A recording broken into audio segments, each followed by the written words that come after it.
peu peur. Mais parce que j'aime bien les histoires qui font peur, et puis vous aussi, je crois. Allez, quel cauchemar. Ce soir, les parents d'Olive ont décidé de sortir ensemble en amoureux, grignoter une petite carotte, au clair de lune, sans les enfants. Après avoir jeté un rapide coup d'œil dans sa chambre, après avoir été dans la chambre de ses sœurs, Olive rejoint ses frères, assis par terre, dans le salon. Ils se racontent des histoires d'horreur. En le voyant, ses frères arrêtent de parler.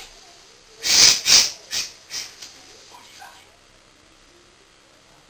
Il lui explique que s'il écoute, il risque d'avoir peur et de ne plus dormir. Mais Olive, lui, il s'en fiche. Il veut rester avec ses frères. Et ses frères lui font jurer de ne rien dire aux parents. Ainsi, Olive peut rester avec ses frères à écouter des histoires d'horreur. Alors il s'assoit, fier du privilège accordé, et il promet en souriant. Persil se lance alors dans une histoire.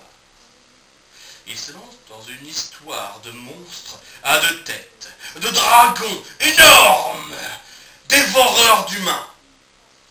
Il se lance dans une histoire de sorcières, dans une histoire d'araignées géantes, avec des pattes énormes, toutes poilues,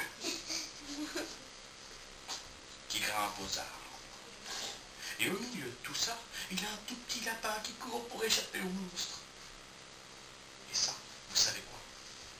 C'est une vraie histoire qui fiche la trouille. Mais Olive fait semblant de ne pas avoir peur. Alors il reste et il écoute l'histoire de son deuxième grand frère, Artichaut, qui lui raconte encore une histoire de dragon incroyable. Ensuite vient l'histoire de Pamplemousse.